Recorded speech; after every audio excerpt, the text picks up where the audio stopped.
Ciao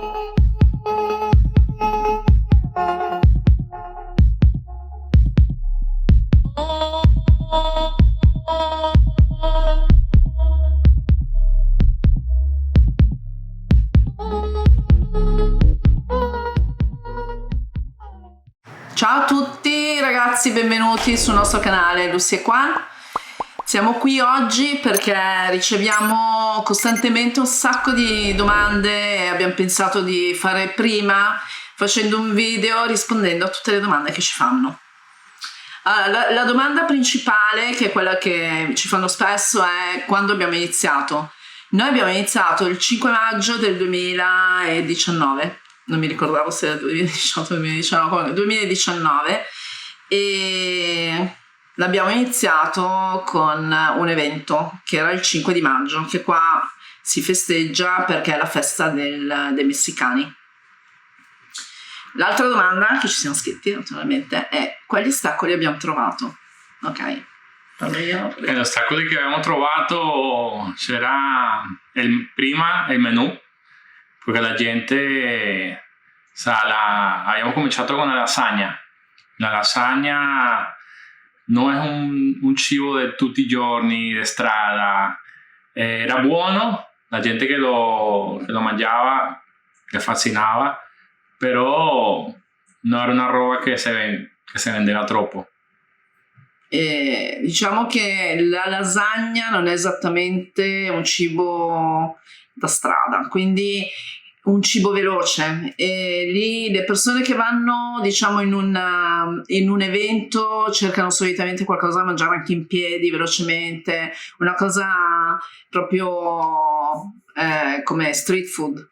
Però la lasagna è più una cosa che ti godi, che ti siedi, e quindi secondo diciamo la risposta dei clienti non era l'ideale, ecco, non era l'ideale. Forse uno degli ostacoli era semplicemente il food truck che avevamo in quel momento, era troppo piccolo, non potevamo fare troppa roba.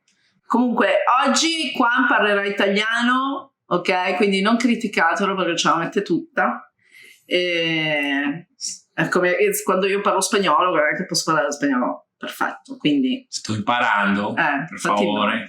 No. Ok, anyway, un altro ostacolo che secondo me non è un ostacolo, però è una cosa a cui tutti si trovano, devono comunque passare, è un passaggio obbligatorio, è il fatto che la gente non ti conosce, quindi cioè bisogna essere anche realisti. La gente tende ad andare nel posto che già conosce. Dove andiamo lì. Perché? Perché comunque è un posto che magari conoscono, dove hanno già mangiato, sanno già com'è il menù e tutto quanto. La conoscenza di un locale, la conoscenza di un food truck, qualsiasi cosa sia, è una cosa che non è da tutti. L'esplorazione, la voglia di conoscere qualcosa di nuovo e magari dire vabbè, vado a spendere i soldi, però vado dove so già dove si mangia, è una cosa che non fanno tutti. Quindi c'è sempre l'ostacolo, per me è un ostacolo, il fatto della conoscenza, no? Ci vuole tempo, non è una cosa facile, e lì e quella è la cosa dove tutti e molta gente cede. Perché non ha la pazienza ad aspettare che la gente ti conosca. Le persone devono conoscerti, si devono fidare, perché comunque vengono a mangiare, devono spendere i soldi, devono empatizzare con chi sta alla cassa, con chi gli fa da mangiare. È una questione lunga, è un processo con dei tempi, e noi abbiamo dovuto veramente, è stata un po' a volte come si dice, della demoralizzazione sotto questo punto di vista, perché comunque la gente non ci conosceva, eravamo nuovi. Tra le altre cose il nostro primo food truck era veramente anonimo, era bianco, piccolino, cioè confronto a questo è zero. Non aveva un nome, non avevamo niente, non avevamo il menù, non avevamo un in sé, zero. Abbiamo iniziato perché ci hanno chiamato per fare questo evento, però in realtà non eravamo neanche pronti. Aspettavamo troppo perché era un evento donde dovresti avere un montón de gente, tanta gente, però la gente andava allo stesso posto che già era conosciuto. Esattamente, quindi come dico, non è stato un processo di quel giorno, di 2 giorni, è stato un processo che è durato quasi un anno, aspettando che le persone si fidassero, aspettando di fidelizzare il cliente, e questo ci vuole un annetto. Quindi se non avete un annetto di pazienza, non mettetevi nemmeno in ballo, non incominciate a giocare, perché il gioco è duro. Anche aprire un food truck o qualche business in una locazione dove non è tutti i giorni, una locazione, per lo meno un evento un giorno qua, un evento un giorno in un'altra parte, un evento, tutti i eventi. Se tu lavori così, entonces la gente che la prima volta mangia, dopo la seconda non te trova. È un po' complicato. Entonces, per quello a noi nos ha beneficiato che Lucia un giorno ha trovato il posto dove siamo adesso. Come l'avete trovato? Come l'hai trovato? Come l'hai trovato? Mi dai del voi? Adesso mi dà del voi. Comunque continua pure a darmi del voi. Okay. Ma in realtà qualche giorno prima eravamo passati davanti lì e gli ho detto: guarda, questo qua sarebbe il posto perfetto per mettere il nostro food truck. E lui mi ha detto: ma figurati, se fino adesso non c'è stato mai nessuno è perché non si può. Sì, perché io ho pensato, guarda, quel posto è perfetto.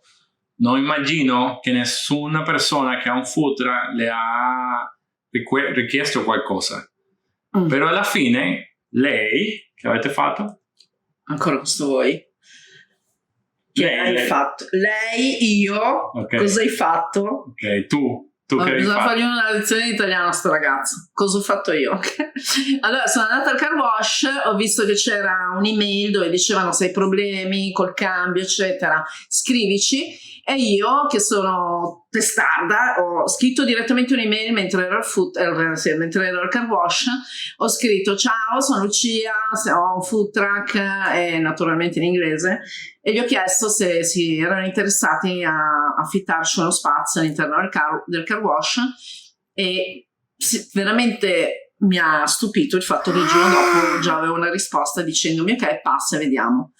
Siamo passati e da lì abbiamo iniziato questa collaborazione, diciamo. Ci sta affittando il posto ormai da 2 anni e mezzo, e devo dire che stiamo molto bene la location è perfetta. Jorge, che ti salutiamo, Jorge, ciao, sei il migliore, ed è il padrone del car wash e abbiamo un ottimo rapporto con lui. Ok, e quindi gli ostacoli sono stati il menù che abbiamo dovuto cambiare, e poi vi spiegherò come l'abbiamo cambiato, e la seconda cosa è la conoscenza del posto. E quindi, come ho detto, la conoscenza, la fiducia eccetera è arrivata nel giro di un anno. Mi ricordo quando agli inizi vedevamo c'era solo un food truck vicino a noi quando siamo arrivati. Adesso è diventato praticamente la strada dei food truck. Ce ne sono quanti? 48 food truck. Però in realtà quando siamo arrivati noi, c'era un food truck vicino, dopo il muro c'era un altro food truck venezuelano, e c'è ancora un food truck all'angolo dietro, e siamo noi che abbiamo iniziato a lavorare lì. E quindi noi vedevamo gli altri 2 lavorare, però che erano lì da tanto tempo, e noi praticamente seduti fuori ad aspettare la gente. In realtà poi vi racconteremo come sono cambiate le cose, però naturalmente la conoscenza è una cosa prioritaria. Le persone ti devono conoscere, poi fai tu come fare, cioè hai bisogno di pubblicizzarti, sì, eccetera eccetera, però sicuramente il menù è la cosa di base.